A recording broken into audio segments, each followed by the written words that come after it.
The Resistance Now is a weekly update on the people, action and ideas driving the protest movement in the U.S. If you're not already receiving it by email, subscribe. A progressive governor for Florida?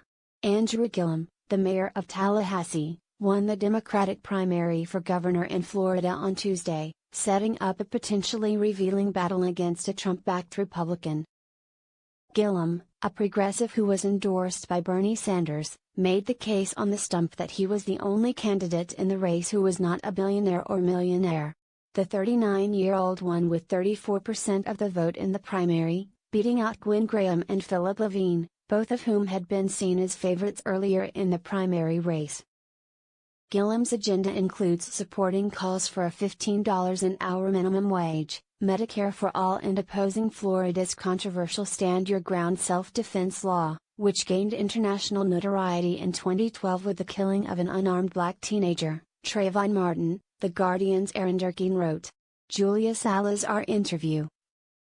In the 48 hours following Alexandria Ocasio-Cortez's shock victory in a New York Democratic primary earlier in the summer, another candidate, Julia Salazar in Brooklyn, took in $20,000 in donations, many of them for $27, she says, which was the average amount, it turned out, that people donated to Bernie Sanders' presidential campaign. Salazar, who is challenging Martin Dillon, a 16-year Democratic incumbent, for a seat in the New York State Senate, is a Democratic socialist whose campaign has attracted nationwide interest. She told The Guardian this week that Democratic socialism is becoming more normalized. I am really eager to talk about it if it comes up.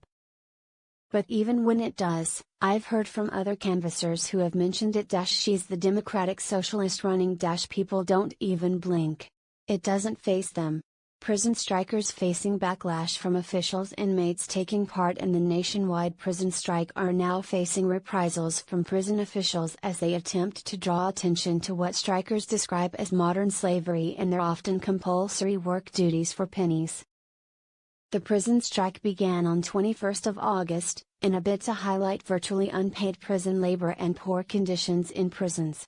The Guardian's Jamil Lardy writes, "The retaliation and repression was instantaneous and constant," said Brooke Terpstra, spokesperson for the Incarcerated Workers Organizing Committee, one of the groups helping publicize the strike. Leaders were picked off, one by one, and thrown into solitary in anticipation of the strike that was coming. Family members said that was what happened to Ronald Brooks, a Louisiana inmate who has spent the past 20 years at the infamous Angola prison. After appearing in a video supporting the strike, they said, he was transferred hundreds of miles, suddenly. Like some other organizers, Brooks has used a contraband cell phone to relay his grievances to the world. What we're reading. Kevin Rashid Johnson is an inmate at Sussex State Prison in Waverly, Virginia, who has been taking part in the nationwide prison strike. Johnson, who is serving a life sentence for murder, he says he was misidentified and is innocent, wrote for The Guardian last week about the importance of the strike action. "I see prison labor as slave labor that still exists in the United States in 2018. In fact, slavery never ended in this country.